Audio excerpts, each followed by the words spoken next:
আপনারা দেখছেন ঈশান বাংলা সংবাদ, সঙ্গে রয়েছে কুমকুম। প্রথমেই সংবাদ শিরোনাম। রাজ্যসভার নির্বাচনে মনোনয়ন জমা দিলেন কনক পুরকায়স্থ এবং বীরেন্দ্র প্রসাদ বৈশ্য।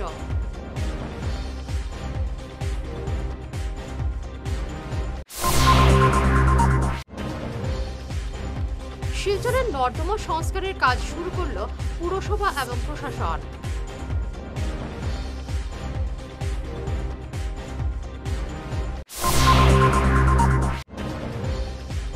ডিএসসি সচিব অতনুকে আজীবন নির্বাসন, গভর্নিং বডির সিদ্ধান্তে একমত নন সভাপতি শিবব্রত দত্ত।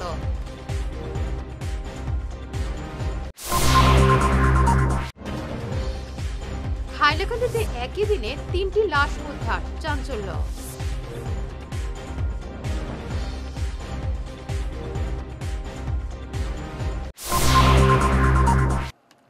শুরু করছি বিস্তারিত ঈশান বাংলা সংবাদ। রাজ্যসভার প্রার্থী পদে মনোনয়ন জমা দিলেন বিজেপি প্রার্থী কনক পুরকায়স্থ। আজ তিনি বিজেপি অফিস থেকে তার মনোনয়নপত্র গ্রহণ করেন। তার সঙ্গে আজ মনোনয়ন জমা দিলেন অগপ প্রার্থী বীরেন্দ্র প্রসাদ বৈশ্য। মনোনয়ন জমা দেওয়ার সময় উপস্থিত ছিলেন মুখ্যমন্ত্রী হিমন্ত বিশ্ব শর্মা। বৰাক উপত্যকাৰ দক্ষিণ অসমৰ আমাৰ এগৰাকী দলৰ নেতা শ্ৰী কনক পুৰকায়স্থ ডাঙৰীয়াক আমি আনুষ্ঠানিকভাৱে আজি আমাৰ দলৰ প্ৰাৰ্থিত্ব টিকট প্ৰদান কৰিছোঁ আৰু আমি পুৰকায়স্থ ডাঙৰীয়ালৈ আগন্তুক দিনৰ বাবে অফুৰন্ত আমি আন্তৰিক শুভকামনা জ্ঞাপন কৰিছোঁ।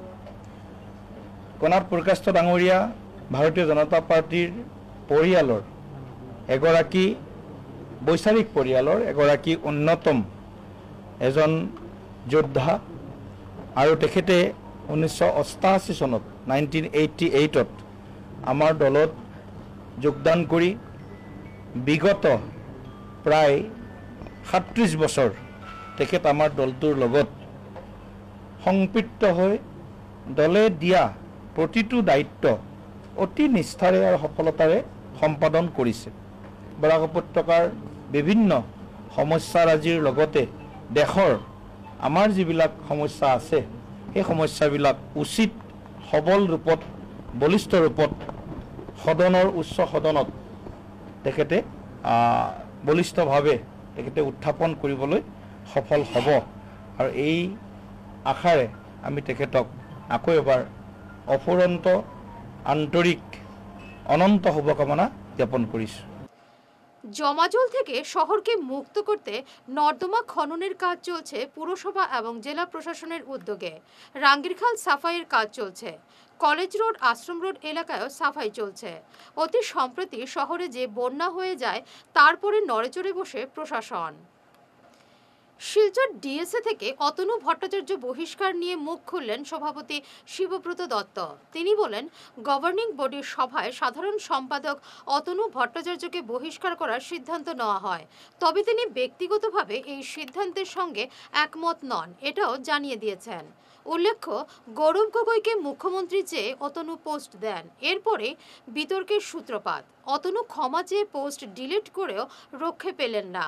কিছুদিন আগে অতনু ভট্টাচার্য একটা ফেসবুক পোস্ট করেছিলেন, যেখানে উনি মাননীয় গৌরব গগৈ সাংসদ, উনি এপিসিসির প্রেসিডেন্ট, আসাম প্রদেশ কংগ্রেস কমিটির প্রেসিডেন্ট নির্বাচিত হওয়ার পরে ওনাকে অভিনন্দন জানিয়েছিলেন এবং উনি সেই পোস্টে লিখেছিলেন যে উনি আগামীতে দেখতে চান ওনাকে আসামের মুখ্যমন্ত্রী হিসাবে। এই পোস্টটা করার সময় উনি সাধারণ সম্পাদক জেলা ক্রীড়া সংস্থা লিখে পোস্টটা করেছিলেন। সেই পোস্টটা অনেকে পেয়ে এটা নিয়ে আপত্তি তুলেছে যে একটা অরাজনৈতিক সংস্থা, জেলা ক্রীড়া সংস্থা, সেখানে কেন একটা রাজনৈতিক ব্যক্তিকে পদাধিকার বলে, জেলা ক্রীড়া সংস্থার পদাধিকার হিসাবে কেন এটা বলা হলো। তো এটা পাওয়ার সাথে সাথেই উনি পরের দিন কিছুক্ষণ পরেই ওটাকে ডিলিট করে দিয়েছেন। ডিলিট করে উনি বলেছেন যে এই পোস্টটা উনি ভুলবশত করে দিয়েছেন, ওনার ব্যক্তিগত হিসেবে ওনার দেওয়ার ইচ্ছে ছিল, কিন্তু ভুলবশত উনি ওটাকে জেলা ক্রীড়া সংস্থার সাধারণ সম্পাদক লিখেছিলেন এবং ক্ষমাও চেয়েছেন। কিন্তু তা সত্ত্বেও 21 জন পদাধিকারী জেলা ক্রীড়া সংস্থার আমার কাছে একটা লিখিত অভিযোগ জমা দেয়। সেই অভিযোগের ভিত্তিতে ওরা বলেছে যে ওরা এই সাধারণ সম্পাদকের অধীনে আর কাজ করতে চায় না। হাইলাকান্দিতে একই দিনে উদ্ধার করা হলো 3টি মরদেহ। ভজন্তীপুর, মোহনপুর এবং আবদুল্লাপুরে উদ্ধার করা হয় এই লাশগুলি। 3টি লাশ আজ নদীর জলে ভেসে ওঠে। কঙ্কালসার অবস্থায় 3 মরদেহ পাওয়া যায়। পুলিশ এ নিয়ে তদন্ত শুরু করেছে। নদী ভাঙন প্রতিরোধে স্থায়ী ব্যবস্থা নেওয়ার দাবি জানালেন জয়পুর বাজারের কনকপুর এলাকার জনগণ। তারা জানান, প্রবল বর্ষণের জন্য পূর্ত সড়কে ভাঙন ধরেছে। বিভাগ থেকে বাঁশের গড় দিয়ে ভাঙন আটকানোর উদ্যোগ নেওয়া হলে এলাকার মানুষ প্রতিবাদ জানান। তারা স্থায়ী ব্যবস্থা নিতেও দাবি জানান। এ নিয়ে বিস্তারিত জানান দেবুদেব, অমিয় আচার্য, সঞ্জীব দাস, ময়না দাস প্রমুখ। অভিযোগটা আজকের না, 62 ইংরেজিতে এই রাস্তাটা ছিল নদীর মাঝখানে। তখন থেকে জগন্নাথ সিংহের আমল ছিল। জগন্নাথ সিংহের কাছ থেকে আমরা অনেকবার প্রতিবাদ জানানি হয়েছে, কিন্তু হইব হইব হইব করতে করতে হয়েছে। তারপরে গেল তার ভাই জগন্নাথ সিংহের আরেকটা ভাই, হে কয়ে গেল আরো কয়েক বছর, এইটাও হইল না। তারপরে আইলো তার ভাতিজা হৈব সিং, তার নাম হইল ভোলা সিং। ভোলা সিং, এটার নাম আমরা হৈব সিং খাল্লা। হইব হইব করতে করতে তার জিন্দগিটাই শেষ, এখনো আর কিছু হইল না। তাই আপত্তিটা আমাদের আজকের না, অনেক দিন পুরানো আপত্তি। আজকে যখন এই রাস্তাটা নদীর মাঝখানে ছিল, আমার ঘর ছিল ওইখানে, নদীর বর্তমানে যে জলের ইয়েটা ওইখানে ভাঙতে ভাঙতে আমরা এইদিকে আইতে আইতে এখন আমার অবশিষ্ট এক ভাই তো উচ্ছেদ। এখানে আমরা 3 ভাই আছি, 3 ভাইয়ের মধ্যে এক ভাই জায়গা শেষ, বাধ্য হইয়া গেছে রাজা বাজার। এখন আমরা এখানে বর্তমানে 2 ভাই আছি। এই যে রাস্তাটা দেওয়ার পরে আমাদের আর অস্তিত্ব নাই, থাকার কোনো জায়গাই নেই। অতএব রাস্তায় যদি দিতেই হয়, আমরা তো দিতে রাজি আছি, দিয়াই যেতেছি, কিন্তু আমাদের এই ভাঙ্গনটার প্রতিরোধ যদি না হয়, তাহলে আমরা এখন আর কিভাবে রাস্তাটা দিই? মাটি দেওয়া যেতে নাই। আমরা হইলাম কনকপুর পার্ট 1, আমরা ওয়ার্ড নম্বর 3। এটা হইল আমরা আজকের দাবি যে এই রাস্তাটা আমরা দেখলাম না। এটা হইল বিরাট বড় একটা ডিগলি, দুর্গানগর, বেতেপুঞ্জি, কলমপুঞ্জি, ডিসকা, দুর্গানগর, এগুলা সব এই রাস্তার দিকে আসা যাওয়া করে। কিন্তু আমরা আগামী 1 যুগ থেকে এই দাবিটা উঠে আইছি যে আমরার বাপ দাদা সবে এই দাবিটা উঠাইছে যে আমরা একটা সলিউশন পাথরের বান্ডেল লেগে কিছু হইলো। আমরা যে এই যে চিরি নদীর ভাঙ্গনের প্রত্যেক বছর আপনারা ভাঙ্গে, আর প্রত্যেক বছর রাস্তার লেগে আমরা ঠেলাইয়া নিয়ে যায়। এই যে আজকে দেখুন ঘর বাড়ি নাই, থাকার জায়গা নাই আমরার। আর এই মেমোরেন্ডটা আমরা আগামী 6 মাস আগে আমরা কৌশিকায় মহাশয়ের কাছে দিছিলাম, এখানে ইয়ে করিয়া তাই আমরা আশা দিছিলা যে আমরা এই কাজটা করবো কুইয়া। কিন্তু আজকে দেখা যায় ওই যে জেসিপিএ 1 হাত বাস গাড়িয়া আর এই যে নদীর ভাঙ্গনের রোধ ইয়ে করে। কিন্তু এটা কি সম্ভব অত বড় ভাঙ্গনের? আমরা এটাই দাবি জনসাধারণের, আর সকল জনসাধারণের, এই এলাকার সবের এটাই দাবি যে যত জলদি হয় মানে এই নদীর ভাঙ্গনের রোধ করার কাম শুরু করা হয়। তারপরে এই যত সময় এইটার ভাঙ্গনের পার্মানেন্ট সলিউশন যদি হয় না, আমরা এই দিকে রাস্তা দিতাম না, জায়গা দিতাম না। কেন কত দিতাম, দিতে দিতে আজকে ঘর বাড়ি নাই, কিছু নাই। এবারে নিচ্ছি সামান্য একটি বিরতি, সঙ্গে থাকুন।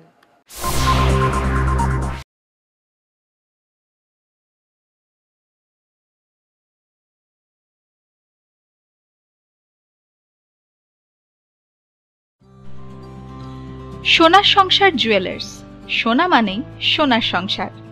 আমাদের এখানে রয়েছে চূড়, বালা, ব্যাঙ্গল, মান্তাসা, চেইন, রিং, চুড়ি। 50,000 টাকার সোনার গহনা কেনাকাটা করলে রয়েছে একটি নিশ্চিত উপহার। 5 লক্ষ টাকার ওপরে কেনাকাটা করলে একটি ডায়মন্ড রিং উপহার হিসেবে পাওয়া যাবে, উইথ 50% মেকিং অফ, অর্থাৎ মজুরি 50% ছাড় রয়েছে। ইএমআই সিস্টেমে সোনা পাওয়া যাবে। মাসিক কিস্তিতে সোনা কিনতে পাওয়া যাবে। 12 মাসের কিস্তি জমা দিলে 13 মাসের কিস্তি সম্পূর্ণ বিনামূল্যে। পুরনো সোনার বদলে নতুন সোনার গহনা পাওয়া যাবে।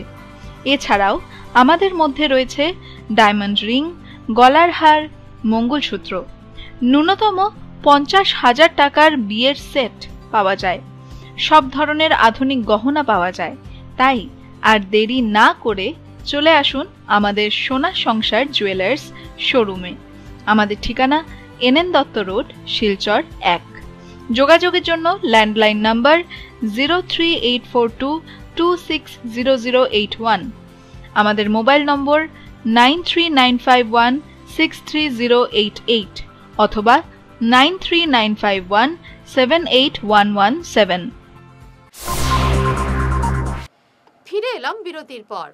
হায়দ্রাবাদের AIG হাসপাতাল এবং অ্যাপোলো হাসপাতালের এবং বর্তমানে চেন্নাই মাডা মেডিকেল কলেজ এবং রিসার্চ ইনস্টিটিউটের চিকিৎসারত প্রখ্যাত gastro super specialist doctor Rajashree Nair আগামী 15 জুন রবিবার সকাল 9টা থেকে রোগী দেখবেন শিলচর প্রেমতলার সেন্ট্রাল ব্যাংকের উল্টো দিকে কিওর প্লাস ক্লিনিকে। যোগাযোগের নম্বরগুলি হল 6900701891। হাইলাকান্দির বন্যা কবলিত এলাকায় গোখাদ্য এবং ত্রাণ সামগ্রী বন্টন করলেন প্রাক্তন বিধায়ক রাহুল রায়। সরকারের তরফ থেকে পশু খাদ্য দেওয়া হয়নি, তাই তিনি দিচ্ছেন, একথা জানালেন রাহুল। বন্যার মানুষের কাছে থাকতে চান তিনি। দেখুন, এইসব অঞ্চল হলো গিয়ে সত্যিকার অর্থে হলে খুবই হাইলাকান্দি জেলার একটা প্রান্তে খুব পিছপড়া অঞ্চল, ফরেস্ট ভিলেজ।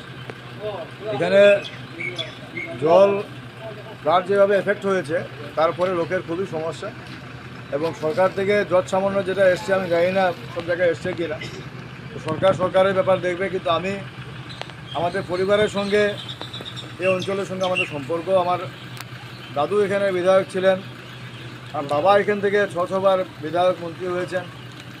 তো আমি মনে করি আমাদের একটা নৈতিক দায়িত্ব আছে ওনাদের সঙ্গে, এবং ওনাদের সঙ্গে আমার ছোটোকাল থেকে আমাদের সম্পর্ক, যখন আমি ছোটো ছিলাম তখন থেকে ওনাদের সঙ্গে সম্পর্ক আমার। তো আজকে যত সামান্য এনেছি ফ্লাডের ব্যাপারে যেটুকু করা যায়, ওনারা এগুলো গোখাদ্য, তোর সঙ্গে কিছু মানুষের কিছু খাদ্য আছে, সেটা ওনারা মোটামুটি যা করার ওনারা সবাই মিলে আপনারা বিতরণ করে দেবেন। ধুয়ারবন্দের গ্রিন হিল রিসোর্টে লায়ন্স ক্লাব এবং ইয়াসির উদ্যোগে অনুষ্ঠিত হলো এক চক্ষু পরীক্ষা শিবির। 100 জন রোগীর চোখ পরীক্ষা করা হয়। 26 জনের চোখে ছানি পাওয়া যায়। এই শিবিরে পরিচালক ছিলেন লায়ন্স ক্লাব ভেলিভিউর পক্ষে সঞ্জীব রায়, বন্দিতা ত্রিবেদী, শেখর দে প্রমুখ। শিবির সফল করতে সক্রিয় ভূমিকা নেন গ্রিনউড রিসোর্টের স্বত্বাধিকারী বাবুল রায়। লায়ন্স ক্লাব অফ শিলচর ভ্যালিভিউ এবং লায়ন্স চক্ষু হাসপাতালের যৌথ উদ্যোগে পয়জলেঙ্গা ব্লকের ওয়ারবন অঞ্চলের গ্রিনউড রিসোর্টে আজকে এখানে একটা স্থানীয় শনাক্তকরণ এবং চক্ষু পরীক্ষা শিবিরের আয়োজন করা হয়েছিল। এই শিবিরে প্রায় শতাধিক রোগী এখানে লায়ন্স হাসপাতালের চিকিৎসকগণ দেখেছেন, এবং এখানে 25 জনের উপরে স্থানীয় শনাক্তকরণ করা হয়েছে। আমরা লায়ন্স ক্লাবের পক্ষ থেকে আমাদের মেইন মিশন হচ্ছে যে আমরা অন্ধত্ব, সমাজ থেকে অন্ধত্ব নিবারণ করব, এবং তারই সুবাদে আজকে এখানে যে 25 জন স্থানীয় শনাক্তকরণ করা হয়েছে ওনাদেরকে সম্পূর্ণ বিনা খরচায় লায়ন্স চক্ষু হাসপাতাল শিলচরে নিয়ে ওনাদেরকে অস্ত্রোপচার করানো হবে, এবং ওনাদেরকে কালকে আবার ওনাদের ঘরে পাঠিয়ে দেওয়া হবে। আজকে এখানে যে পরীক্ষা করা হয়েছে সেখানে অনেক যাদেরকে অস্ত্রোপচারের প্রয়োজন হয়নি ওনাদেরকে প্রয়োজনীয় ঔষধ এবং তৎসঙ্গে বিনামূল্যে চশমাও প্রদান করা হয়েছে। আজকে গোয়ালবন্দের গ্রিনউড রিসোর্টে লায়ন্স ক্লাব অফ শিলচর ভ্যালিভিউ এবং লায়ন্স আই হসপিটালের যৌথ উদ্যোগে এবং Lions club of Silchar central এবং ইয়াসি কেন্দ্রীয় কমিটি তথা মোলাই অ্যাসেম্বলি কমিটির সহযোগিতায় আমরা স্থানীয় শনাক্তকরণ তথা চক্ষু পরীক্ষা শিবির আয়োজন করেছি। খুব ভালো সাড়া আমরা পেয়েছি। এখানে যে উদ্যোক্তারা ছিলেন খুব ভালোভাবে এটাকে অর্গানাইজ করেছেন। আমরা লায়ন্স ক্লাব থেকে যে জিরো ক্যাটারেক্ট মিশন নিয়ে চলছি, আজকে আমরা আরেক ধাপ এগিয়ে গেছি। আজকে দুয়ারবন্দে অন্তত 26 জন ক্যাটারেক্ট পেশেন্ট আমরা স্থানীয় শনাক্তকরণ করতে পেরেছি। আজকে ওদেরকে আমরা লায়ন্স হসপিটালে নিয়ে যাবো এবং বিনামূল্যে অস্ত্রোপচারের পর আগামী পরশু ওদেরকে আবার বাড়িতে আবার ফিরে দেবো। অনেক রোগীকে চশমা ফ্রি দেওয়া হয়েছে, অনেক ঔষধ ফ্রি দেওয়া হয়েছে। যে আমাদের যে মিশন ও ভিশন আছে জিরো ক্যাটারেক্ট, আজকে দুয়ারবন্দ অঞ্চলে আমরা এক ধাপ এগিয়ে গেছি এবং আমরা আশাবাদী আগামী দিনেও প্রত্যন্ত অঞ্চলে গিয়ে আমরা জিরো ক্যাটারেক্ট মিশনকে আরও সফলভাবে আয়োজন করতে পারি। রেশন ডিলারের বিরুদ্ধে গুরুতর অভিযোগ উঠল কাঠিগড়ার বাটুলমারা গ্রামে। এখানে নতুন ডিলার নিয়োগের দাবি উঠল। রেশন কার্ড সংশোধনের জন্য টাকা দাবি করছেন ডিলার। সদস্য সংখ্যার তুলনায় কম রেশন দেওয়া হচ্ছে বলেও অভিযোগ করেছেন 50 জন রেশন কার্ডধারী। তারা অবিলম্বে এই ডিলারকে বাতিল করার দাবি জানান। এ নিয়ে জানান স্থানীয় সমাজসেবী অজয় শুক্লবৈদ্য। যে আমরা এখানে বাটুলমারা 9 নম্বর ওয়ার্ড মহাদেবপুর, এই জায়গায় আমরা যত মহিলারা আছেন সবার একটাই অভিযোগ, রেশন কার্ডের মধ্যে যতজনের নাম আছে নামের মধ্যে থাকি যেমন 5 জন যদি নাম থাকে এই জায়গা থেকে 4 জনের চাউল দেয়, 1 জনের চাউল দেয় না। আর এর মধ্যে দিকে হয়েছে কি যে কয়েকজনের যেমন যেটা প্রুফ আছে 5,000 10,000 করিয়া খুয়াইছে, এইগুলা মানে মানুষগুলার অভিযোগ নিয়ে আমার কাছে আইছিল। আমি মহাদেবপুরের 9 নম্বর ওয়ার্ডের প্রতিনিধি একজন, অজয় শুক্লবৈদ্য আমার নাম। কিন্তু এই মহিলাগুলার যে পরিস্থিতি এটা হয়েছে তারা সবসময় টাকা খুঁজায়, অথচ একজন পরিবারে 4 জন যদি থাকে 4 15 60 কেজি এই মাসের মধ্যে দেওয়া হইতো 60 কেজি চাউল, এর মধ্যে তারা একজনের নাম কাটিয়ে তারা 45 কেজি দেয়। এক পরিবারে একজন মানুষ মারা গেছেন রূপক গড়, এই মানুষটা মারা গেছেন, যেদিন মারা গেছেন পরের দিন তার নামটা কাটা হয়ে গেছে। ডেথ সার্টিফিকেট যেহেতু দেওয়া হয়েছে না, নামটা কিরকম কাটছেন, এই নামটা কাটার পরে যখন আমি অন্য এক ডিলারে দিয়ে আমি দেখাইছি যে তার নামটা আছে না বলে, হ্যাঁ তার অ্যালটমেন্টে যেগুলা চাউল এগুলা আইয়া পড়ে। এই মানুষটা রূপক গড়, মানুষ মারা গেছেন কিন্তু তার নামের চাউলটা কাটা হয়ে গেছে ডিলারে কইছেন। ডিলারের নাম হয়েছে সুধা গঞ্জু। আর তাই যে পরিস্থিতি লাগাইছেন সবরে খালি টাকা খুঁজাই যাচ্ছে। এই টাকাগুলা এখন দিবকে যে টাকাগুলা দিত তারা 5,000 10,000 পাইতো কইতে কি গরিব মহিলাগুলো, টাকাটা দেওয়া হইতো তারা নাম উঠাইবার লাগি, যেমন একজন মানুষের নাম উঠাইবার লাগি দেওয়া হইতো। এই নামগুলা মানে উঠাইবার লাগি যে 10,000 15,000 যে খুঁজা হতে এই টাকাগুলা কিতার লাগি তারা দিত। এটা অভিযোগ রাখলাম। আমরা সার্কেল অফিসার যারা আছেন তার কাছে আমরা এই কথাগুলা তুলিয়া ধরছি যাতে তারা তদন্ত করে ভালোভাবে। আর সব যতজন 50 পরিবার আছে এই মহিলাগুলা মানে একটু মানে সুযোগ সুবিধাটা দেওয়া হয়। আর এতজনে মানুষের নামগুলা আছে এই নামগুলা যাতে যার পরিবারে যেমন 4 জন আছে 3 জনের নাই, এই 3 জন 4 জন 5 জন যতজনে আছে সবার নামগুলা উঠতো। আর এটাই আমি চাই, তারার কথাগুলো আমি তুলিয়া ধরছি। নমস্কার স্যার, আমরা এটাই জন্য ডাকা হয়েছে কি যে আমাদের চালের প্রবলেম বেজান হচ্ছে, আর আমাদের সামনে তো টাকা ওকা নাই, তো আমরা কেমন করে দেবো? আমরা তো গরিব মানুষ, বাগানে কাম করি, বাগানের কামে তো আমাদের হাজিরাও কম আছে না। আমরা এখন যদি 6 জন পরিবারের জায়গায় যদি 3 জনা পায় 3 জনা নাই পায় তো আমাদের বেজানেই অসুবিধা হচ্ছে না। আমি প্রথমে দিয়েছিলাম আমার ডিলার ভাইকে 5 জনের নাম প্রথমে, তো 4 জনের আসেছে আর 1 জনের নাই। তো এখন বর্তমানে 4 জনা পাতে পাতে 2 জনা পাতে লাগলি, তার বাদে 2 জন লো এখন 1 জনের একদম অনবর্ত 8 বছর হয়ে গেছে, এখন আমরা চালটা পাই না। স্যার যে আমার ছোট মেয়ে আছে, আমার ছোট মেয়ের লাগি নামটা উঠাইয়া দেন। হে কইছে যে 700 টাকা লাগবো, তো আমি কইছি যে কি তার লাগি, বলে জন ব্লকে যাইব এই ব্লকে লেখা উখার লাগি 700 টাকা পয়সা লাগবো। তো আমি স্যার দিছি 100 টাকা। আমি কইছি আপনার এটা গাড়ি ভাড়া 50 টাকা আর জন ব্লকে লেখাইবা এটা ফর্ম ফিল আপ করবার লাগি 50 টাকা দিছি। তো কইছে যে না আরো 600 টাকা লাগবো। আমি জন সময় আমার মেয়ের নাম উঠে যাইব এ সময় তোমার আরো 600 টাকা দিব। এখনো আমার মেয়ের নাম উঠছে নাম যে আমার নতুন বই বানাইয়া দেও, কইছে 5,000 টাকা লাগবে। আমি কইছি কিতার লাগি টাকা লাগবো, কই এখানে ফিল আপ করবো ফর্ম, তোমরা নাম উঠাইবো। কে চাইছে? ডিলারে কইছে। নাম কি? সুধাগঞ্জ। মাত্র একলা পাই, বাকি 4 জন আমরা নাই। কার্ডের মধ্যে কয়জনের নাম? কার্ডের মধ্যে শুধু আমার নাম। বাকি আর নাম উঠাইতে অসুবিধা কি? অসুবিধা নাই, নাম তারে কইছেন কি কইছে? উঠাইছে না তো কিতা কই 3,000 টাকা ডিমান্ড করছি। আমি কইছি আমি যদি 3,000 টাকা আপনার দিতে পারতাম তো আর আমি নিজেও কার্ড বানাই নিলাম, আমি ডাইরেক্ট কই যাই। হয় ডিলারের নাম তো সুধা গঞ্জু আর কি। আমার নাম লক্ষণ গড়, আমি বাটুমারের বাগান পঞ্চায়েত। এই যে আমার বাগানের শ্রমিক ভাই বোনগুলো যেগুলো আছে নির্ভ মানুষ, অবহেলা মানুষ, এগুলো মানে এদের মধ্যে কোনো জ্ঞান বুদ্ধি তো নাই মনে, বাগানে কাজে যাবে সকালে আর বিকাল আসবে। এর মধ্যে আমাদের বাগানে আমরা বাটুমরা বাগানের এই যে 9 নম্বর ওয়ার্ডে মহাদেবজীবী 9 নম্বর ওয়ার্ড, এইখানে আমরা আমাদের ডিলার সুধা গঞ্জু, উনি এই মানুষগুলোকে বুড়ো বানায় বলে যে পয়সা লাগবে রেশন কার্ড নাম উঠাই দিব। হ্যাঁ, এরপরে কিছু সংখ্যক আছে যেটার মধ্যে ওরা নাম আছে, নাম থাকা সত্ত্বেও বলে যে নাম কাটে গেছে বলে করে এগুলো ভাতবুঝি করে। যেহেতু একটু আগে শুনলাম যে রূপকগড় নামে একটা মানুষ মারা গেছে, ও রেশন মানে কাটাই দিয়েছে। স্যার কাটলো কেন? আমার কাছে কাটলো কীরকম, যেহেতু ওরা ডেথ সার্টিফিকেট কোনো জিমা দিয়ে নেয়, আর কোন প্রশাসন কোন আইনি দিচ্ছে ওগুলো কাটার জন্য? মহিলাকে বাজে ব্যবহার করে, যেমন কাপড় উঠে দেখিয়ে দেয়, ওগুলো কি স্যার? ওগুলো কীগুলো সরকারের মানুষ, আপনি ডিলার একজন সরকার মানুষ, আপনি সরকার যেগুলো দিচ্ছেন ওইগুলো আপনি এগুলো বন্টন তো করবেন, কিন্তু এগুলো কেনে? এটা কেউ বাবার ঘর থেকে দিচ্ছে না, এটা তোমার সরকার, যে মোদী সরকার আমি দিয়ে যাচ্ছে। দৃষ্টি কাছে অনুরোধ রাখছি যে দৃষ্টি আকর্ষণ করছি উনি যেন আমাদের এই নিরীহ মানুষগুলোকে একটা ন্যায় পাই, ওইভাবে অনুরোধ করছি।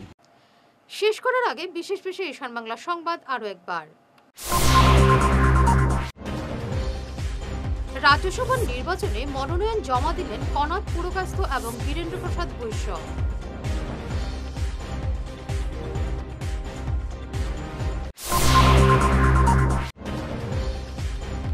শিলচরের নর্দমা সংস্কারের কাজ শুরু করল পুরসভা এবং প্রশাসন।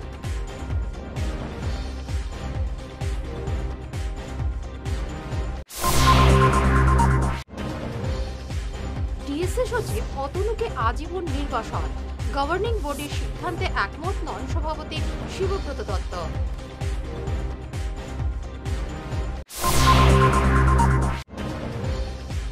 হাইলাকান্দিতে একই দিনে 3টি লাশ উদ্ধার, চাঞ্চল্য।